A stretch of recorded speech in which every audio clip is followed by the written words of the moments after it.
Hello friends, welcome to my channel Chandrika प्रसाद।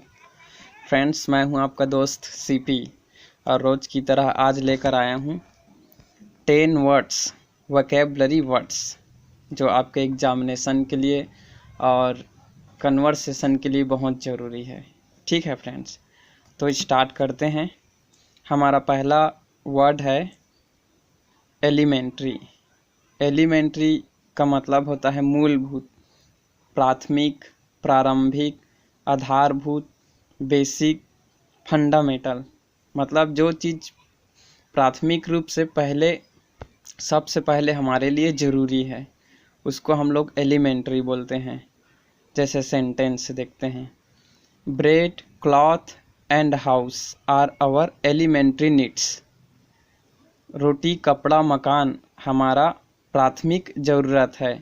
तो है ना, रोटी, कपड़ा, मकान हमारे लिए सबसे पहले ज़रूरत है। उसके बाद हम लोग कुछ लग्जरी चीज़ जैसे गाड़ी मोटर खरीद सकते हैं। तो यहाँ एलिमेंट्री का मतलब होगा प्रारंभिक, प्राथमिक या मूलभूत। Next sentence, electron, proton and neutron are elementary particles.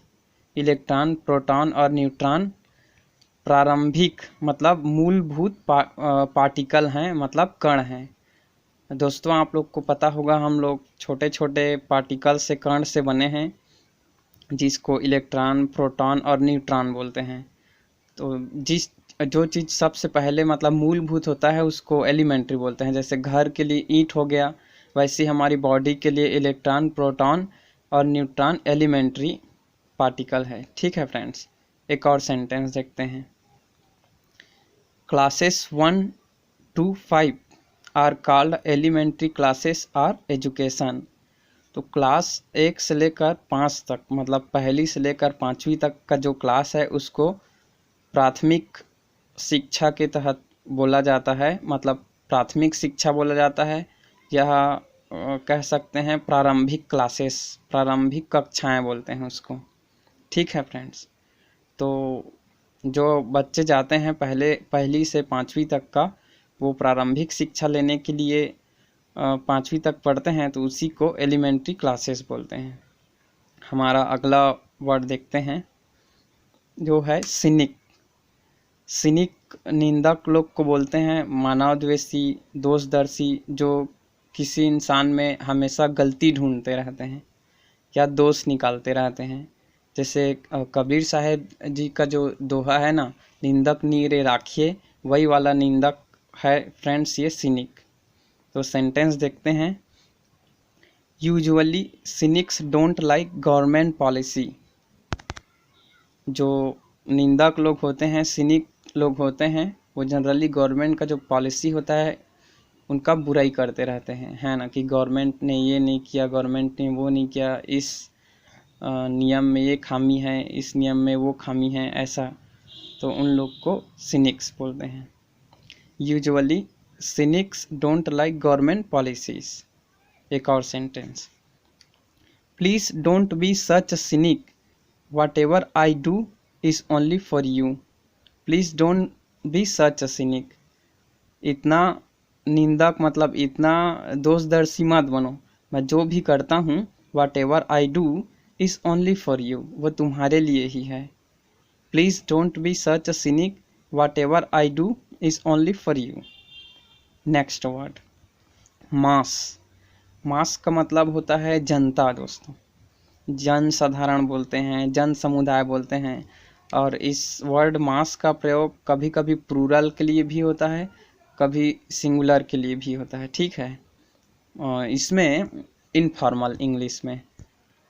तो एक सेंटेंस देखते हैं, our country has enough food to feed its masses 2 square meals a day.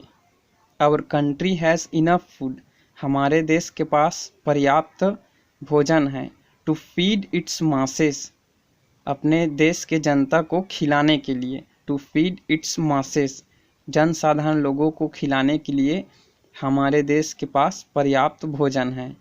2 square meals a day मतलब होता है फ्रेंड्स 2 वक्त की रोटी।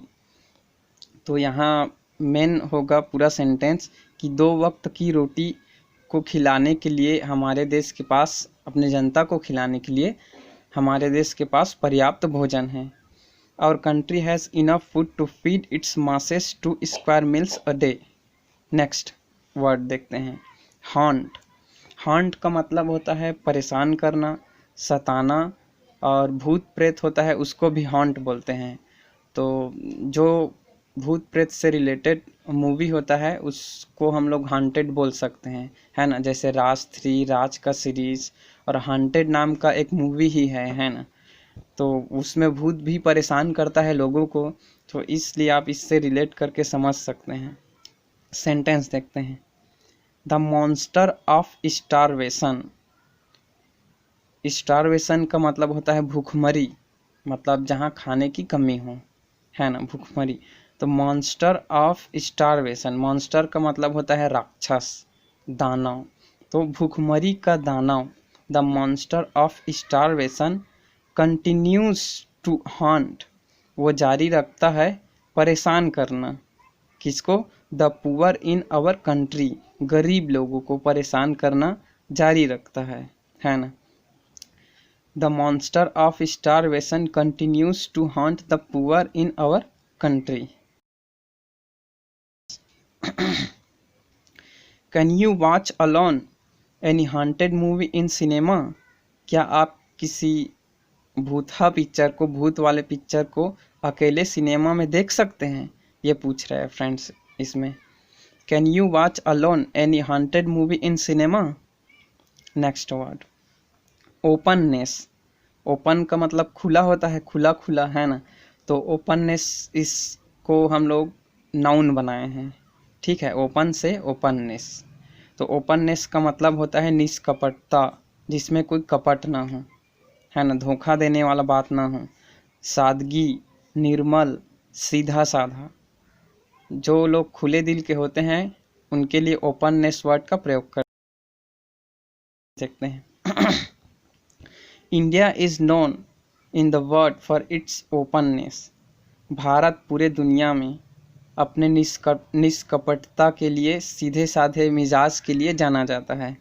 India is known in the world for its openness. अगला sentence, the openness of our society. हमारे society, समाज का जो सादगी है, निष्कपटता है, इस एविडेंस, वह गवाह है, ऑफ आवर सक्सेस, हमारे सफलता का। मतलब हमारी सफलता का कौन गवाह है? जो निष्कपटता है, हमारी सामाजिक जो है ना, सामाजिक ढांचा, उसका जो निष्कपटता है वही गवाह है हमारे सफलता का। The openness of our society is evidence of our success. तो फ्रेंड्स नेक्स्ट छठवा वर्ड देखते हैं। छठवा वर्ड है स्लॉटर। स्लॉटर का मतलब होता है हत्या करना, किसी आदमी को जान से मार देना, वध करना, कत्ल कर देना।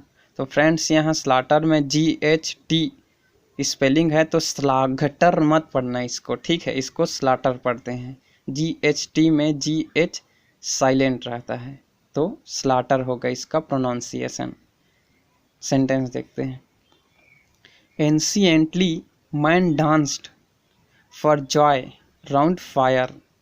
प्राचीन काल में, एंशिएंटली का मतलब प्राचीन काल में, मैन लोग, danced for joy round fire, आग के चारों तरफ खुशी मनाने के लिए डांस करते थे, नाचते थे।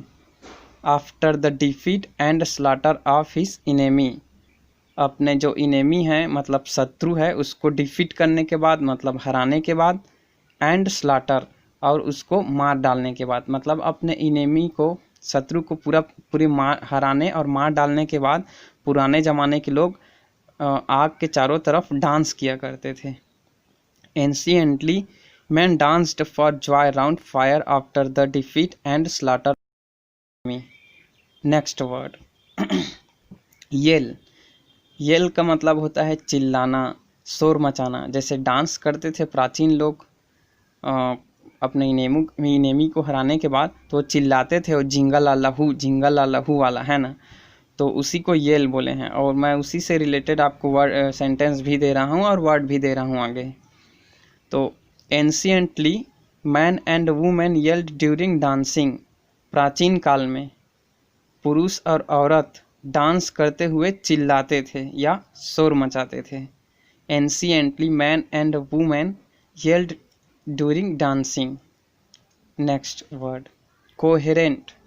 कोहेरेंट का मतलब होता है सुसंगत, स्पष्ट, सुसंबद्ध या व्यवस्थित। किसी चीज़ को हम जब व्यवस्थित कर देते हैं तो उसको कोहेरेंट बोलते हैं। सेंटेंस देखते हैं। Gradually the येल्स and shots. Gradually का मतलब होता है धीरे धीरे। द येल्स एंड शॉट्स, फ्रेंड्स यहाँ येल्स एंड शॉट्स एक साथ है, दोनों का मतलब चिल्लाना ही होता है या शोरगुल करना होता है। ग्रेजुअली द येल्स एंड, पुराने ज़माने के लोग, मुंह से निकल गया, दिल पे मत लेना, है ना। तो येल्स एंड शॉट्स मतलब जो धीरे धीरे पुराने ज़माने के लोग जो चिल्लाते थे फायर के राउंड, वो क्या हो गए, बिकेम कोहेरेंट, वो व्यवस्थित हो गए, सुसंगत हो गए, उनका चिल्लाना सुसंगत हो गए। एंड कॉल्ड वार सॉन्ग, और क्या कहलाएं, युद्ध गीत, है ना, युद्ध करने वाला गीत। Gradually the येल्स and shots became coherent and called war song. Next compel. Compel का मतलब होता है मजबूर करना, विवश करना, किसी व्यक्ति पर दबाव डालना या दबाव बनाना। तो सेंटेंस देखते हैं।